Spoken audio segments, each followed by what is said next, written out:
ኤፌሶን ምዕራፍ 1 ላይ እንደሄድና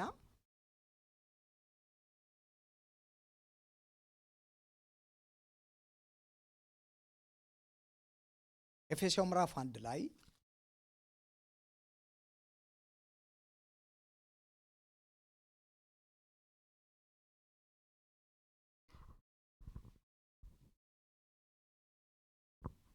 ማን ነው ብለናል? ኤፌሶን ፓስተር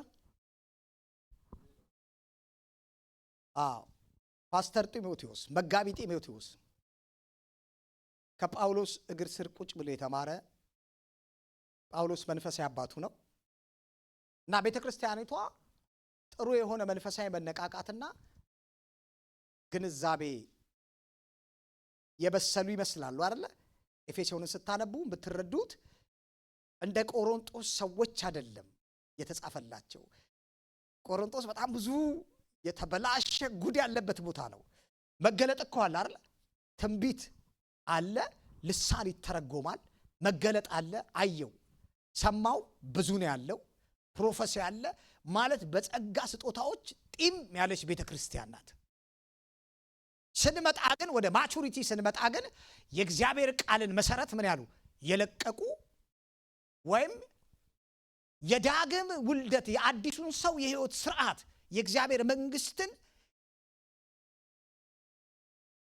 አናኗር ወይንም የመንግስቱን ካልቸር ግን የለቀቀ ገና አእምሯቸው ያልተነካ ያልታደሱ መሰረት የሌላቸው ናቸው። ወደ እግዚአብሔር ቃል ሲመጡ መሰረት የላቸውም። ጳውሎስ አየና አያችሁ፣ የግሬስ ፌር አይደለም የሚባለው የሚገርም እኮ ነው። ጸጋ በቃ ዝም ብሎ ነው አደላቸው ለሁሉም። እሺ አደላቸው ማለት ስትሬንጅ የሆነ ነገር ነው ያለው። ቸርች ውስጥ ነው የአባቱን ሚስት አግብቶ ቸርች ውስጥ ነው ያለው ማለት ትልልቅ ከባድ የሆነ ግሬስ የእግዚአብሔር ጸጋ አለ። ጉባኤው ይተነብያል፣ ጉባኤው ፕሮፌሲ ያለው፣ ጉባኤው በልሳን የተተረጎ አስቡስቲ ለጋባራ ሳታጋባ ያሲል ያኛው ለጉባኤ ስለሆነ የመጣው መልእክት የሰራዊት ጌታ እግዚአብሔር እንዲህ ይላቸዋል እያለ ምሳክን ልሳን ሲተረጎም ምረሜ ነው ትንቢት፣ ልሳን ሲተረጎም ፕሮፌሲ ትምህርት ነው ለጉባኤ ስለሆነ ማለት ነው። የማይተረጎመውስ ልሳን ጸሎት ነው። ምን ጸልየው አይተረጎምም። በጸሎት መካከል ትርጉም ከመጣ ፕሮፌሲ ነው፣ ሚስጥር አይደለም። ሰዎች ትንሽ ግር ይላቸዋል። እሺ ጸሎት በልሳን ለእግዚአብሔር ይተረጎም፣ ፕሮፌሲ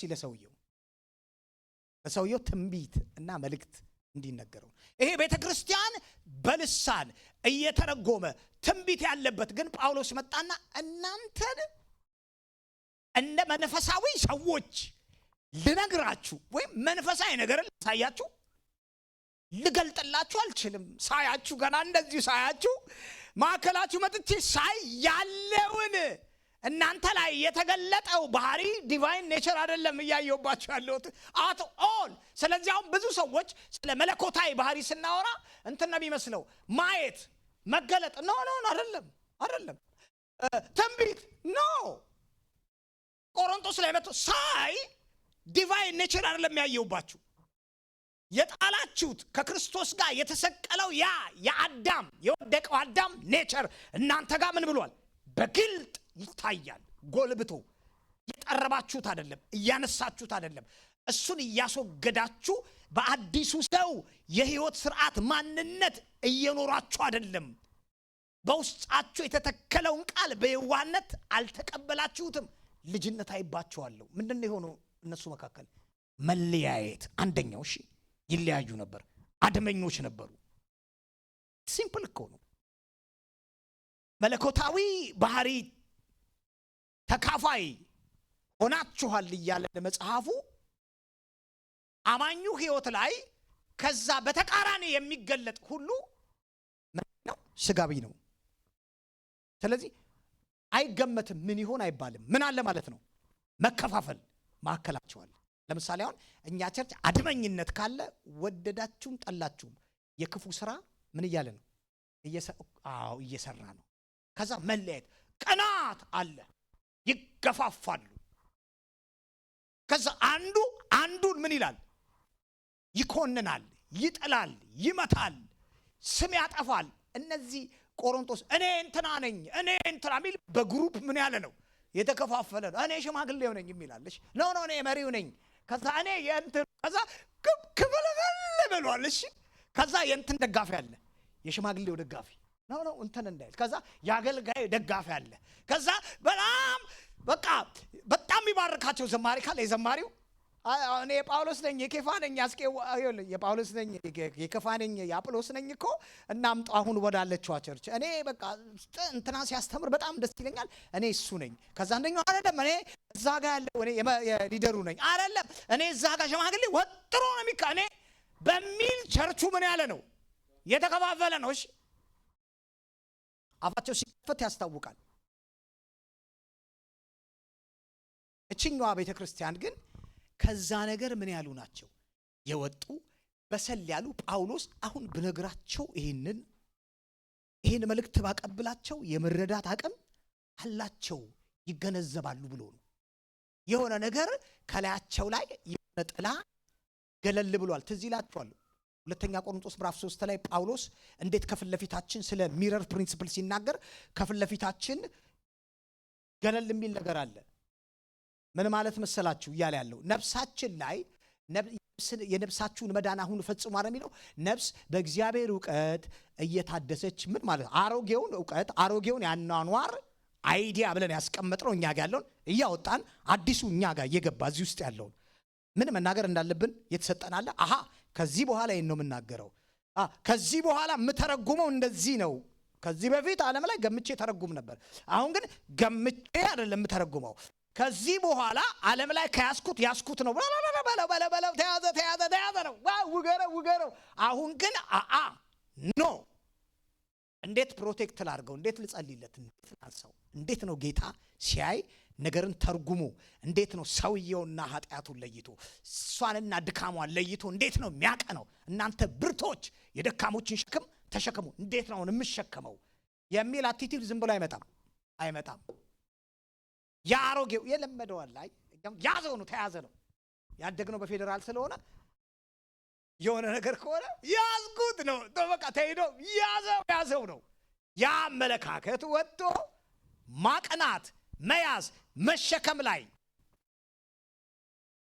እዚህ ሰዎች ያ ማቹሪቲ ላይ እየደረሱ ይመስለኛል። እንዴታቸዋል ምዕራፍ 1 ቁጥር 1 ላይ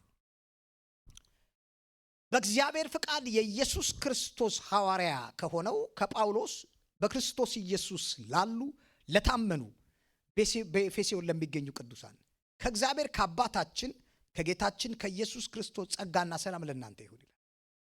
በሰማያዊ ስፍራ በመንፈሳዊ በረከት ሁሉ የባረከን የጌታችን የኢየሱስ ክርስቶስ አምላክና አባት ይባረክ፣ አሜን።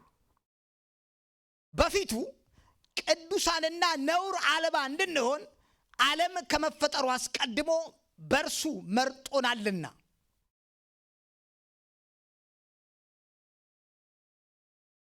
አሁን የቆሮንቶስ ቤተክርስቲያኑ ጸልዩ ሲባሉ ስጋያን አይደሉ ምረም ይሉት ጌታ ሆይ እባክህ ነውራችንን አንከባል። ሰምታችሁ አታውቁ?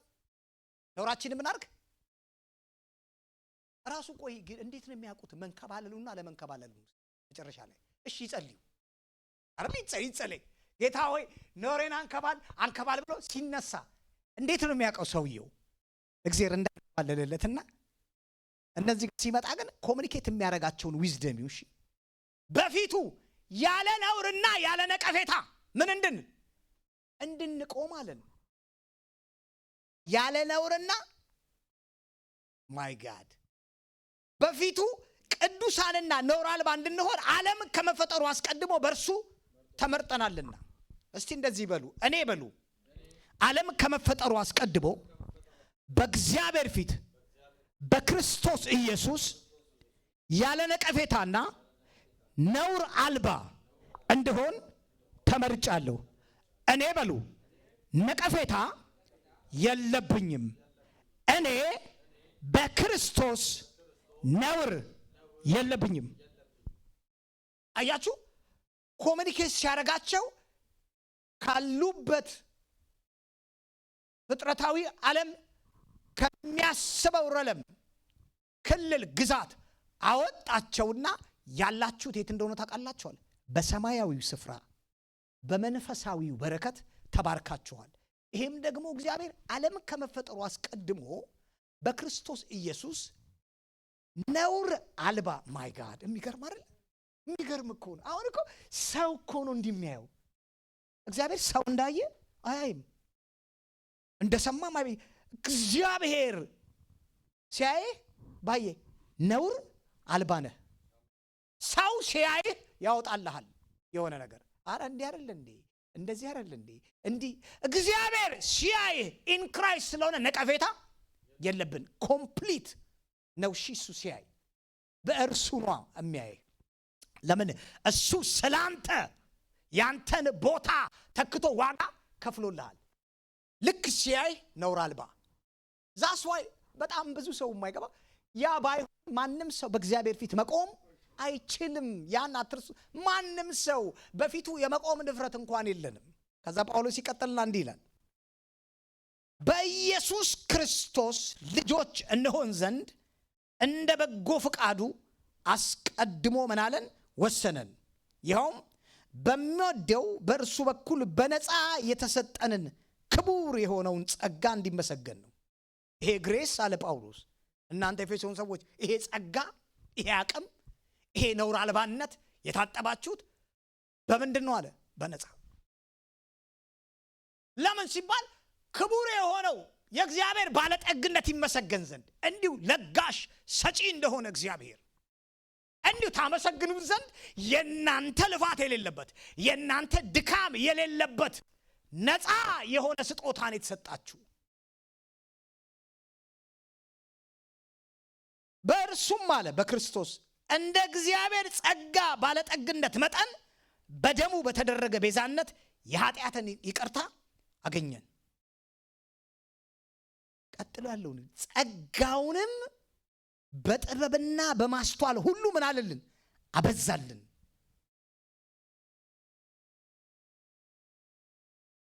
በክርስቶስ ያቀደውንም የፈቃዱን ምስጢር እንደ በጎ ሐሳቡ እንድናውቅ አደረገ። እስኪ እንደዚህ በሉ ከኔ ጋር እግዚአብሔር በሉ በክርስቶስ ያደረገውን ነገር እኔ የማወቅ አቅም የመረዳት አቅምን ሰጥቶኛል በሉ። እግዚአብሔር አደረኩኝ አድርግ ያለው ብቻ ሳይሆን እንድናቅ የመገንዘብን ምን ሰጥቷቸዋል? አቅም ሰጥቷ። ሰው ካልተገነዘበ ካልተረዳ ምን አይልም? አያቅም ምን እንዳረገለት። ከዛ እግዚአብሔር አድርጎልኛል፣ አድርጎልኛል። ግን ጳውሎስ መጣና አሁን ምን እየጨመረላቸው ነው? አዌርነስ፣ ንቃት። ይውላችሁ ደጋግሜ ነው የምለው ሁሌ እነዚህ ቃሎች እውነት ናቸው። አሁን መጽሐፍ ቅዱሳችን ስለ 3 አይነት ዕውቀት ያስተምረናል። የመጀመሪያው ሶፊያ የሚለው ሰዎች እያነበቡ አዌር ይሆናሉ። ያነባሉ መጽሐፍ ቅዱስን፣ መረጃ ይቀበላሉ። አሃ እንደ በጎ ፈቃዱ እንድናውቅ አደረገ፣ በደሙ ታጥቤያለሁ፣ የኃጢአትን ስርየት አግኝቻለሁ፣ ለካ በሰማይ ስፍራ መንፈሳዊ በረከት ተባርኬያለሁ። ይሄው መረጃው እኮ እየነገረኝ ነው እኮ። አሃ ከዛ ሁለተኛው ዕውቀት ላይ ሰውየው ሲደርስ ኤፒግኖሲስ ይሏል በግሪኩ። ማለት ሰውየው የዚህን ዕውቀት ያነበበውን መረጃ መገለጡን አገኘው፣ አዌርነሱን አንደርስታንድ አደረገው። ማንም ሰው ሊወስድብህ የማይችል መረዳት ማለት የክርስቶስ ኢየሱስን ጌትነት ወይ ከድንግል መወለዱ በምን አይነት መረዳትና መገለጥ ነው ውስጣችን የገባው? የሚጠራጠር ሰው አለ? ሰውየው ከተጠራጠረ አልዳንም።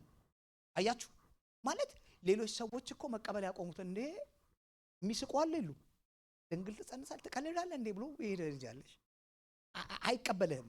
ምንድነው እሱ ጋር በላኮፍ ዊዝደም ይሄን የሚገልጥልህ መንፈስ ቅዱስ ካልሆነ በስተቀር አይምሮ አይገልጥልህ። እንዴት አክሴፕት አደረግነው?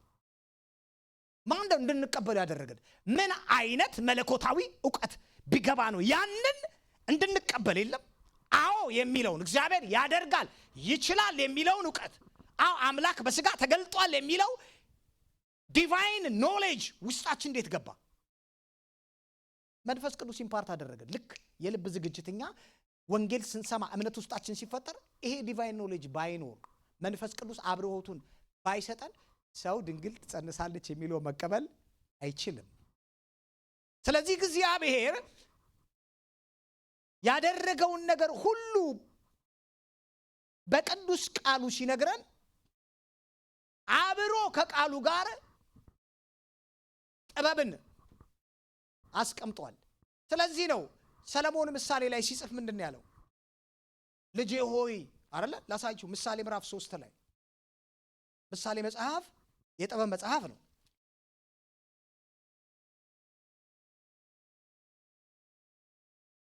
ምሳሌ ምዕራፍ 3ን ስታነቡ ምዕራፍ 4ን ስታነቡ የምታገኙት እንዳለ ከጥበብ የሚገኝ ተጨማሪ በረከት ብሎ ይጽፋል። ዊዝደም አለው፣ ጥበብ ታገኝበታል። ልጄ ሆይ ትምህርቴን አትርሳ፣ ትእዛዝን በልብ ጠብቅ፣ ቀኖች ይጨመሩልሃል፣ አመታቶች ይረዝሙልሃል። ልጄ ሆይ እንዴ ይቆይና ሁለትም እንደዛ ነው የሚለው ምዕራፍ 4 ላይ ልጄ ሆይ የአባትህን ምክር አድምጥ። ማን የጻፈልን ይህን ጽሑፍ? ማን የመከረው? አዎ ልጄ ስለ እግዚአብሔር ረብ ያወራ ዳዊት ልጄ ለኔ ሄጄ ውጤት ያገኘሁት የእግዚአብሔርን ቃል አንተም እንዳትለቀው ያዘው፣ ምክርን ስማ። ልጄ ሆይ ትምህርቴን አትርሳ፣ ትእዛዝን በልብ ጠብቀው፣ ቀኖች ይጨመሩልሃል፣ አመታቶች ይረዝሙልሃል፣ ህይወት ሀብትና ሰላም ይበዛልሃል። ትእዛዝን በልብ ጠብቀው። አሁን ኤፌሶን ላይ የነገራል በሰማይ ስፍራ መንፈሳዊ በረከት እግዚአብሔር በፊቱ ያለ ነውርና ያለ ነቀፌታ ነኝ፣ ጠብቀው በልብህ ነህ የሚል ይመጣል። በነውር ያለው በነቀፌታ ያለው ሚል ስፒሪት ይመጣል እምነትን ሊያስጥል። ልጄ ሆይ አንተ ግን በልብ ምን በለው ጠብቀው። በሰማይ ስፍራ እግዚአብሔር በመንፈሳዊ በረከት ሁሉ ምን እንዳለ እንደባረከ በክርስቶስ ኢየሱስ በደሙ በተደረገ ቤዛነት የኃጢአትን ስሬት እንዳገኘሽ በልብሽ ምን በዩ ጠብቂው፣ ያዢው፣ እንዳትለቂው።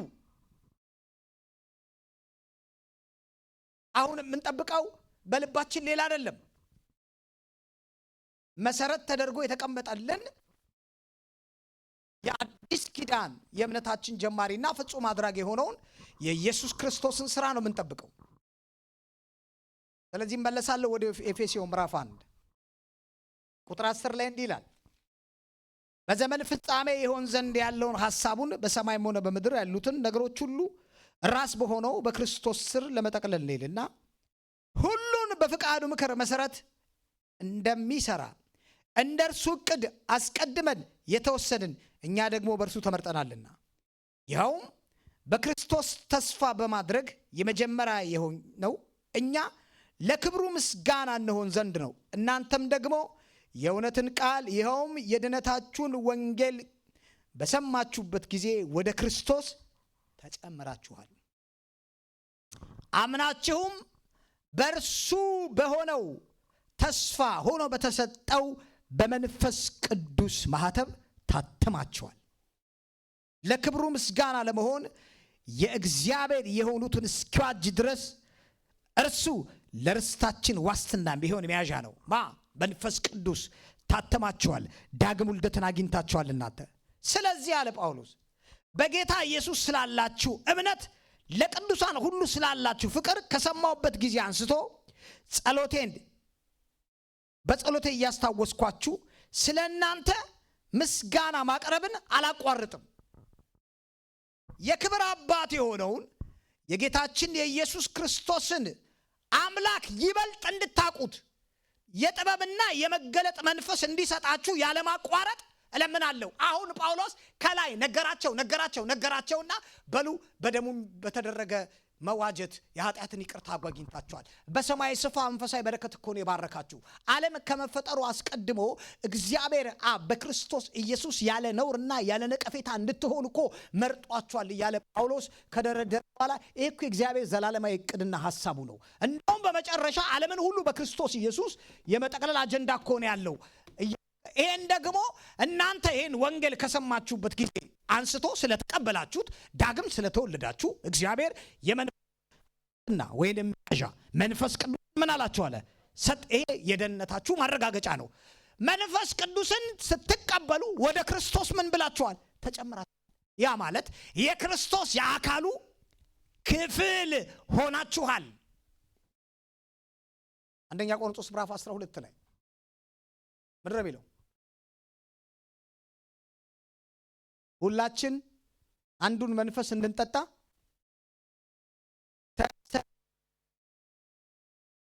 ሁላችን ደግሞ የክርስቶስ አካል እንድንሆን በአንዱ መንፈስ ምን ብለናል? ተጠምቀናል። ባፕታይዝ አደረገን። ምን አለን? እግዚአብሔር አጠመቀን። ተጨምራችኋል የሚለው ለዛ ነው። ጳውሎስ ወደ ክርስቶስ ተጨምራችኋል። ዛሬ አንድ ሰው ዳግም ሲወለድ ቀጥታ ወደ ማን ነው የሚጨመረው? ወደ ክርስቶስ። አንደኛ ቆሮንቶስ ምዕራፍ 12 ቁጥር 12 አካል ብዙ ብልቶች ቢኖሩትም አንድ አካል ነው። ነገር ግን ብልቶች ብዙ ቢሆኑ አካል ግን አንድ ነው። ክርስቶስ እንደዚሁ ነው። አይሁድ ወይንም የግሪክ ሰዎች ብንሆንም ባሪያ ወይንም ነፃ ሰው ብንሆንም እኛ ሁላችን አንድ አካል እንድንሆን በአንድ መንፈስ ምን ብለናል? ተጠምቀናል። ሁላችን አንዱን መንፈስ እንድንጠጣ ተሰጥቶናል። አጥምቆ መንፈስ ቅዱስ የክርስቶስ የአካሉ ክፍል አድርጎናል።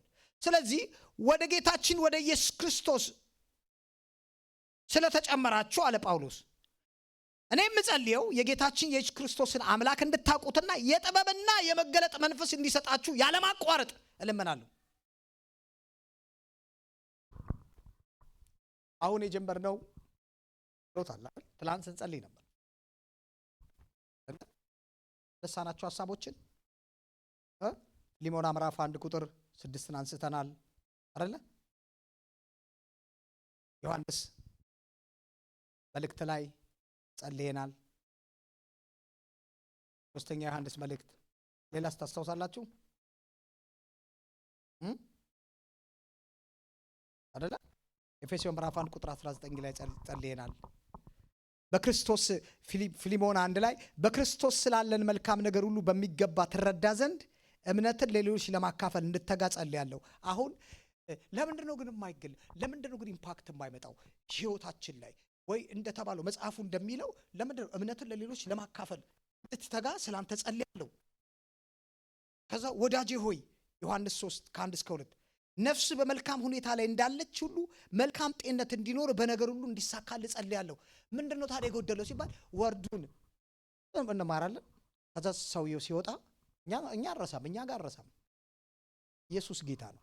እኛ እዚህ የእግዚአብሔር ቃል በአጥንታችን በጅማታችን በደም ስራችን እስኪገባ ድረስ ስንሄድ ሁሉ ቃል እስክንሸት ድረስ ነው የምንማረው።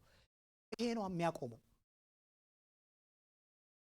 ሐዋርያው ኢምፓክቱ አለ። ልንገራችሁ፣ ኤልያስ ዝናቡን ዘጋ አልዘጋም? ወጥቶ ነው የዘጋው ባንዴ። ዝናብ ከዚህ በኋላ 3 ዓመት ምናትል እንዳዘም ብሎ ዘጋው ላይ ኖ፣ እንደዛ አልዘጋው። ስለዚህ አንዳንድ ሰው ወጥቷል በኢየሱስ ስም የኤልያስ አምላክም ከኔ ጋር አንተ ዝናብ ቁም። የለ አይቆምም።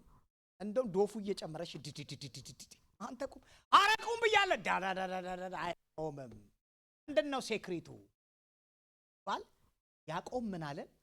ምዕራፍ 6 ላይ ኤልያስም እንደኛ ሰው ነበር። ላንብበው ከዚህ ጋር አብሮ ስለሚሄድልን። ኤልያስም እንደኛ ምን ነበረ? ሰው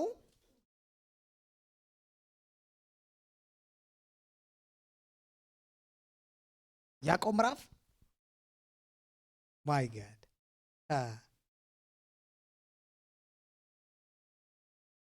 ያዕቆብ ምዕራፍ አያችሁ። አሁን ይሄ የክርስትና ያዕቆብ ምዕራፍ 5 ቁጥር 17 ምን ይለናል? ኤልያስ እንደኛ ምን ነበር? ሰው ነበረ። ዝናብ እንዳይዘንብ አጥብቆ በቃ ቆመ። ስለዚህ ዝም ብሎ ነው እንዲያቆመው ኤልያስ ወጥቶ አይደለም። ምን አድርጓል? መጀመሪያ አገም ሳይሆን ሰውየው ጓዳ ምን ብሏል? ራዳዳ ባሻታባያ ሌጎ ብራ ካሳ ይኸው ብሎ መንፈስ ዓለም ላይ ፑሽ አድርጎ መዝጋት ያለበትን ዘግቶ መገንጠል ያለማ ከዛ ወጣ። አሁን ምን ሊያደርግ ነው? ኮማንድ አየ መጽሐፉ ይውላችሁ ሲሪየስ እኮ ነው የሚያስተምረን እኮ ብሉ ፕሪንቱ ነው። አሁን ዝም ብለህ ተጋ ውጣ ኖ ኖ ኖ ኖ ኖ ስናይ ሐዋርያቶቹ እምነትህን ለሌላ እንድታካፍል እጸልያለሁ ሲል ለካ ያለ ጸሎት ለሌላ ማካፈል አንተ ለካ በቃ ለማካፈል ምን መሆን አለብን ማለት ነው? መጸለይ ያለብን ማለት ነው። ከዛ ስኬት እንዲመጣ ለሌላ ሰው እንዲንኮ ጀመረ እግዚአብሔር ይመስገን በርታ ምናምን ኖ እንደዛ አይደለም እያለን ያለው እንደዛ አይደለም። እንደዛ እንዳታደርግ አማኝ ከሆነው እንዲሳካለት ትፈልግ እንዲከናወል ትፈልጋል ምን በል እያለ ነው ጸልይ እያስቀም አሁን ጳውሎስ መጣና በሰማይ ስፍራ ላይ ተቀመጣችሁት በመንፈሳዊ በረከት ተባርካችኋል። ዓለም ከመፈጠሩ አስቀድሞ ቅዱሳንና ነውር አልባ እንድትሆኑ በፊቱ እንድትቆሙ እግዚአብሔር በክርስቶስ ኢየሱስ ምን ብሏችኋል? መርጧችኋል። እናንተ የተመረጣችሁ ናችሁ። የእግዚአብሔር ዘላለማዊ ዕቅዱ ሐሳቡ ሁሉ በክርስቶስ ኢየሱስ ዓለምን ምን ማለት ነው? መጠቅለል ነው። እንደውም እናንተ ሊገለጥ ላለው ተስፋ እግዚአብሔር የርስታችሁ መያዣ ይሆን ዘንድ መንፈስ ቅዱስ አትሟችኋል። መንፈስ ቅዱስን ተቀበላችኋል። ያን ስትቀበሉ ደግሞ እግዚአብሔር ወደ ክርስቶስ ጨምሯችኋል። በአንዱ መንፈስ ምን ብላችኋል እያለ ነው? ተጠምቃችኋል። የክርስቶስ አካል ግን አለ ጳውሎስ ሲባል የጌታችን የኢየሱስ ክርስቶስን አምላክና አባት እንድታውቁት የተሰጣችሁበት የገባችሁበትን ረለም እንድትገነዘቡ ውስጣችሁ ያለውን አቅም እንድታውቁ እግዚአብሔር የጥበብንና የመገለጥን መንፈስ እንዲሰጣችሁ ምን እላለሁ አለ? ያም ያለማቋረጥ የሚላለው እሺ ያለማቋረጥ ለካ ጌታ ሆይ ያለ ነውርና ያለ ነቀፌታ ነው የገባሁበት በሰማይ ስፍራ መንፈሳዊ በረከት መባረኬ አብረሄ መሆኔን የጥበብና የመገለጥ መንፈስ እንድትሰጠኝ ላካዴሌ በጣም ነው የሚጸልየው። እሺ በጣም ነው የሚጸልየው እናመት በቃ የሚጸልይበት ነው። ከዛ እግዚአብሔር ምንድነው የሚያደርገው? ሪቪልድ ማድረግ ይጀምራል። እሺ ማንም ሰው ከናንተ እንዲህ ልበላችሁ ሆነስትሊ አሁን እየተማረረ እውነት ነው የምናወራው። እሺ እውነት ለፍባቶች ግጠኛ ነኝ በዛ ካለፉ ያ ከተሰማኝ እናማቸው ልክ የዛሬ 10 ዓመት እነዚህ ነገሮችን አንድ ማድረግ በጀመርኩበት ሰዓት እያልኳቸው ውሸት እያልኩኝ በደንብ ስሙኝ እናንተ ጋር እያልኩኝ እንት አለው ግን ውስጤ ምን ቻለም ውስጤ ሊያቱ ብዙሃኑ የከበበኝ የሚል አይደለም። ብዙሃኑ ሌላ እንትን ላይ ነው ያለው። እኔ ኢንስፓየር ነኝ። ብዙሃኑ ሌላ ቦታ ነው። እኔ ኢንስፓየር ነኝ በላይ ምናምን ስል ዞር ብሎ ያኝ እንዴ ምንድነው ነገር እኔ ተሳስቻለሁ እንዴ መጽሐፉ ላይ ነው እንዴ ሚስቅ ነው ማየው ተራራ አየዋለሁ ያለ ነው ያለ ነቀፌታ። ከዛ አባት ሆይ ነቀፌታችን አንከባ እና የሚያለቅስ አይ ግራር ነው ይሄ ነገር ትክክለኛ እኔ ውስጥ እኮ ነው ኮምፕሊት ተፈጠረ ግጭት። ከዛ ያ በሁለት ሐሳቡ ለሚወላውል የሚላል ወይ ተቀበለው ወይ ተሆነው እኮ እያለኛል አለበለዛ ወይ ገባዛኛው ጀማዓ ላይ አንተም ተንከባለ ወበለይና ወይ ይሄን ተቀበለው ዲፌንድ ማድረግ ጀመርኩ። እሺ መቀበል አለመልቀቅ እንደውም እንደ አይነት ነገር ይሰማን ጀመር። ልክ ልበለው አልበለው ጸሎት ላይ ሰዎች አለ የከበቡ ብል ይቅርብኝ ምን ሆነ ማለት ነው እኮ ነው። አያችሁ ለካ ይሄን ዲፌንድ የሚያደርግ ስፒሪት አለ አትሞስፌር ማይነቃነቅ እህትና ወንድሞቼ ዝም ብያለሁ እኮ ምላችሁ። ግን ልክ መስበር ስንጀምር ተቃውሞ ተነሳሽ ቃቃቃ ማለት ሲጀምር ባትለውስ የሚል ይመጣልሽ። ከዛ አንዳንዱ እኔ እኮ ማለት አቅቶኛል እንዴ አይነት ዕውቀትን ለብቻዬ ነው ማስቀረው ሸንጋይ መንፈስ ነው። አያሁን ለብቻ የሚቀር የለም አካፍል የተባልከው የተረዳውን አያሁን ምን አለ ማለት ነው። ብቻ ሊት እየቆየ አጥብቀ ነው የሚለው ያለ ደጋግመን እህትና ወንድሞቼ የኔ እስኪውን ድረስ ቋንቋ ሌላ ነገር መናገር ስህተት እንደሆነ ገባኝ።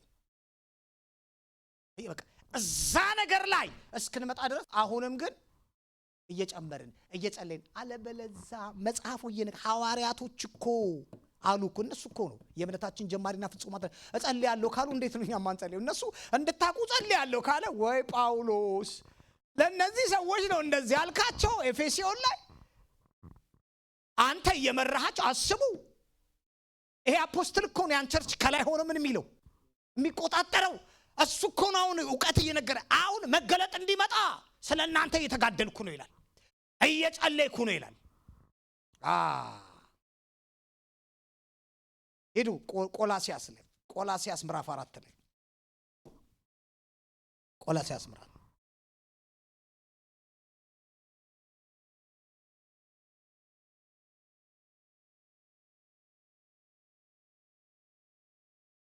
ጀምሩ።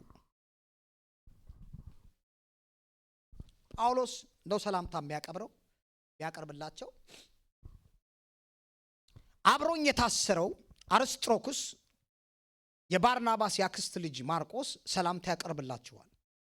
ስለ ማርቆስ መመሪያ ደርሷችኋል፣ እንዲሁም ወደ እናንተ ሲመጣ ተቀበሉት። ኢየሱስ የተባለው ኢያሱም ሰላምታ ያቀርብላችኋል። ከተገረዙት መካከልም ከእግዚአብሔር መንግሥት አብረውኝ የሚሰሩ እኔንም ያጽናኑኝ እነዚህ ብቻ ናቸው። እነርሱም አጽናንተውናል።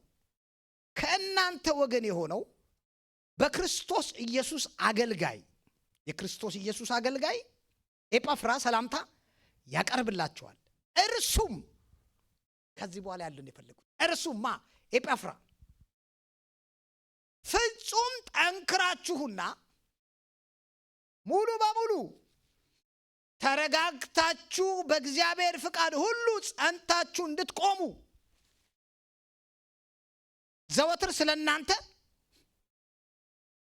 በጸሎት እየተጋደለ ነው። ይጸልያል አይደለም? አሁን ምን ጨመረበት? እሺ ተጋድሎ በሉ መጋደል ጨመረበት። እሺ ለምን ሲባል ፈጽሞ ተደላድላችሁ እንድትቆሙ አለ። እሺ ተደላድለው እንዲቆሙ ሲያይ መንገዳገድ እያየ ነው። እሺ የተንገዳገዱ ነው። ከዛ መረጋጋት አላየባቸው እንዲረጋጉ በጌታ ልባቸው እርፍ እንዲል ምን እያደረገ ነው? ስለናንተ ዘወትር ይጸልያል አይደለም? ይጋደላል። መጋደል ማለት እኮ ስፒሪት ዓለም ላይ የጨለማውን ዓለም እያባረረ አይሆንም እያለ የሚያናውጣቸውን እያስለቀቀ ስለነሱ ምን ይላል? ይኸውላችሁ እነዚህ ናቸው የእምነት አባቶች የሚነግሩ። ነገሩ ዝም ብሎ ለብ አይደለም ነው እኮ መልእክቱ ሲነግራ ለካ ሁሉም ነገር በምን የሚታጀብ ነው? በጸሎት ዕውቀት ባለው ትክክለኛ በሆነ ጸሎት የሚታጀብ ነው። ያኔ ነው ሕይወታችን ላይ እንኳን ምን የምናየው ውጤት የምናየው። አው ፈተናዎች ሳይኖሩ ወጀቦች ሳይኖሩ የሚያናጋ ነገር ሳይኖር ምናምን አይደለም እኮ ነው የቆምነው። እግዚአብሔር በነገረን ነገር ላይ ባሳየን መርህ ላይ ስለቆምንና ያን ፕሪንሲፕል ስለተከተልን ነው። ለእግዚአብሔር ጳውሎስ ብንገፋ ምን አንልም አለ፣ እንንገዳገድላን እንጂ አንወድቅም። ለምን? የቆሙበትን መሰረት ያውቃሉ። አየር ላይ አይደለም። ግን አሁን ኢን ክራይስት ነን። እኔ እኮ በሰማያዊ ስፍራ መንፈሳዊ በረከት ተባርኬያለሁ። የክርስቶስ ሰላም ውስጥ ያለ ተረጋግቻለሁ። ውስጤ እግዚአብሔር ባርኮኛል። በደሙ በተደረገ መዋጀት የኃጢአትን ስርየትን አግኝቻለሁ። ከዛ እነዚህ ሁሉ ነገሮች ግን ከማንነታችን ጋር የሚዋሃዱት ይሄ እውነተኛ ውስጥ የሚበዛው የእግዚአብሔር ቃል በኤፌሶን ያድግና ይበዛ እንደነበረ ሁሉ የሚበዛው እናንተ ጋር ግን ሲል ምን አለበት አለ? ፋይት ያደርጉ ነበር፣ ይጸልዩ ነው። አያችሁ ኤልያስ ዘጋ አለን። ምን ዘጋ ስንል ሰማይን ሲባል መዝጋት የምትፈልጉት ነገር አለ። መዝጋት የምንፈልገው ሁሌ የሚመጣኛ ጋር ማንፈልገው ግን የሚመጣ ይኸውልህ፣ እንትኑ እኮ ሌላ አይደለም ከሶርሱ ጋር ነው። እሺ አሁን አንፈልገው ግን የሚመጣ ነው። አትፈልጉትም ሁሌ ይመጣል። ከዛ ሰዎች አቁም ብያለሁ ቆሟል። ነው እንደዛ አይደለም። አጥብቆ ጸልይ ነው የሚለው። ከዛ ዘጋው እንዳይመጣ። ሮንግ የሆነ ኮሙኒኬሽን ሮንግ የሆነ ሐሳባችን ላይ የሚመላለስ የማንፈልጋቸው እግዚአብሔር የማይከብርባቸው የሆነ የስንፍና መንፈስ ሊሆን ይችላል። ዋሬቨር ብቻኛ ማንፈልጋቸው እንዲዘጉ የምንፈልጋቸው ፖዝ ሲባል ፕሬየር አለ። እሺ ከዛ መክፈትም አለ። ምንፈልገው ነገር ወደኛ አጠበቆ ደግሞ ጸለይና ምን አላለ ከፈተዋል። አሁን የሚነግረን አሁን ስለ ኤልያስ ሊያጫውተን አይደለም እኮ እሱ ሰርቶ አለፈ እኮ ስለኛ አይደል የመጣው። እናንተ ሰዎች የምነግራችሁ እያለ እኮ ነው ሐዋርያ ያዕቆብ። እንዴ ስለ ጸሎት እኮ ስንነግራችሁ ምን የሚል ነው እያለን ነው። የሚሰራ እኮ ነው አሁን የምናወራችሁ። ለምንድነው ያን የሚለው? የመለኮት ባህሪ ተካፋይ ስለሆናችሁ ዲቫይን ኔቸር እናንተው ስላለ አሁን እናንተ መለኮት ይሰማችኋል። የሱን ባህሪ ተካፍላችኋል። ሰማይ እናንተን የመስማት ግዴታ አለበት። ለምን? ይሄን ተፈጥሮ ምን ይላል አሁን ሰማይ እንዴ አባት ብለን የምንጮህበት የልጁ መንፈስ እኛ ውስጥ አለ። ሰማይ ለምንድን ነው እኛን ሪስፖንድ የሚያደርገን? ለምንድን ነው የመክፈትም የመዝጋትም አቅም የተሰጠን ሲባል ልጅ ነን። አሁን ሰማይና ምድር የተፈጠሩበት ያ ቃል እኛ ምን አድርጎናል? ወልዶናል። እኛ አሁን የቃሉ ኦፍስፕሪንግ ሆነናል እኮ ዳግም ተወልደናል። የእግዚአብሔር ቃል እኛ ውስጥ ነው ያለው። በዛ እውነት ነገሮች ሁሉ እንደሚታዘዙልን መጽሐፉ እየነገረ ነው። ግን ሲነግረን ዝም ብሎ አይደለም የሚታዘዙላችሁ። ይሄው ተመልከቱት ያዕቆብን ኤልያስን ይሁት አለን። እንዴ ምን እናርግ? ደቀ መዛሙርቱ እኮ ጌታ በአካል እጅ ጫነባቸው፣ በአካል የመረጣቸው፣ በአካል አንደኛው ተሰናበተ። ሐዋርያው ሳይሰራ ብዙ ለቸርች ይጠቅም ነበር። ሁለተኛውንም ሄሮድስ ሊያሰናብተው ፈልጎ ቸርች ነቃች። ለካ እንደዛ አይደለም ማለት ለካ ጌታ አለ ዝም ብሎ ነው አይደለም። ለካ ነገሩ ጸሎት የሚጠይቅ ነው ብላ ቤተ ክርስቲያንም አጥብቃ ትጸልይ ጀመር። የመላእክን ደጅ ከፈተችው አይደል? በሄደበት ቦታ ቀስቅሰው መላእክቶች ተነስ ብለው አጣድፈው ጴጥሮስን አስወጡት። ምን መስራት ጀመረ? የሆነ ነገር ይገባቸው ጀመር። እሺ ከዛ በኋላ ሐዋርያቶች የጸሎትን ኃይል ማየት ጀመሩ። አያቸው አጥብቆ የሚባል ነገር አለ። አሁን ስናወራ ዲቫይን ፓወር የመለኮት ባህሪ ተካፋይ ሆነናል። መጽሐፉ ይሄ መለኮት ባህሪ እኔ ውስጥ አለ። ምክንያቱም ይሄው እኮ ከማይጠፋው ዘር የተወለድኩት ሕያውና ለዘላለም ጸንቶ ከሚኖር ቃል ወልዶኛል። በፊቱ ያለ ነውርና ያለ ነቀፌታ እንድቆም ተደርጌያለሁ። ይሄ ደግሞ የእግዚአብሔር ዘላለማዊ ዕቅዱ ነው። ኦኬ ሰው አሁን እነዚህ ሁሉ ነገሮች እኔ ላይ ሕይወቴ ላይ ማኒፌስት እንዲያደርግ እንዲታይ ፍሬው እንዲታይ የተወሰኑ መርሆችን ሐዋርያቶች የሰጡናል። አለመደላደል ቢኖር አሁን ኤጴፍራን ለቆላስያስ ሰዎች አታስቡ፣ ወደኛ እናምጣው እንዴ። እኔ ሕይወቴ ላይ ራሱ ግን አለመጽናት ቢኖር አለመረጋጋት ቢኖር ኤጴፍራ እኮ ስለተረጋጋ እኮ ነው ለነሱ እንዲረጋጉ እየጸለየ ያለው። ስለ ጸና ነው እንዲጸኑ። ቆይ አለመጽናት ቢኖርስ ምን ላድርግ ጌታ? እኔ እንጃ። አለመጽናት መንፈስ ውስጤ ይመላለሳል። አለመረጋጋት ሕይወቴ ላይ ያለው ኤጴፍራ አጥብቆ ጸለየ። ሌላ ሰው ተነስቶ ስለኔ እስኪጸልይ አልጠብቅም። እኔ ራሴ አይና ምን እላለሁ?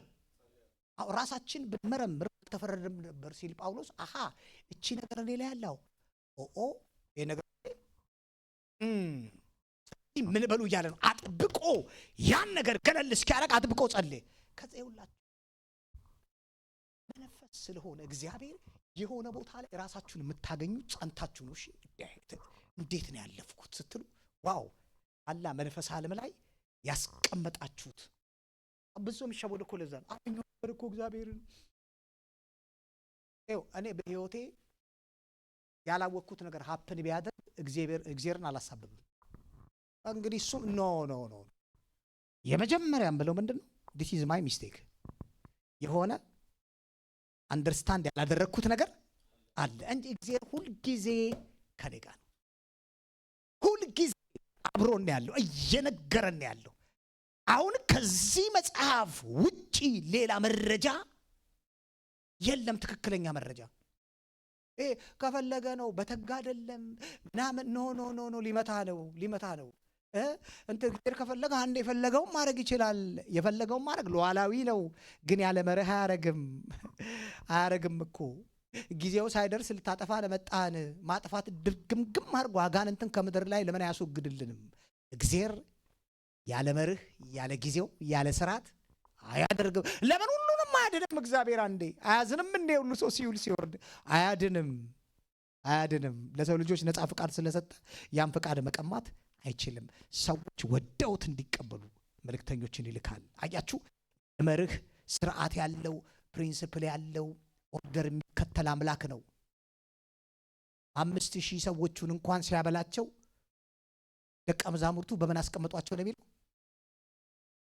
እዚህ ላቸው አንስተን ሁሉም ግር ብሎ አልተሰጣቸውም እኮ ጸለየ። በየቦታቸው እንዲቀመጡ ማለት 5000 ሰው ምድብ ተሰጥቶታል ማለት ነው። ጋድ ኦፍ ኦርደር። የተወሰነ ግሩፕ እዚህ ጋር የተወሰነ ግሩፕ እዛ ጋር አርገው ነው። እግዚአብሔር የስርዓት የኦርደር አምላክ ነው። ዘቦሎ ለሁሉም አልበተነም። አንዴ ሻሞ ብሉ ኖ በስርዓቱ አስቀምጦ ነው የመገባቸው። ክብር እንቆማለን። ምን እንቀጥላለን? ላቦ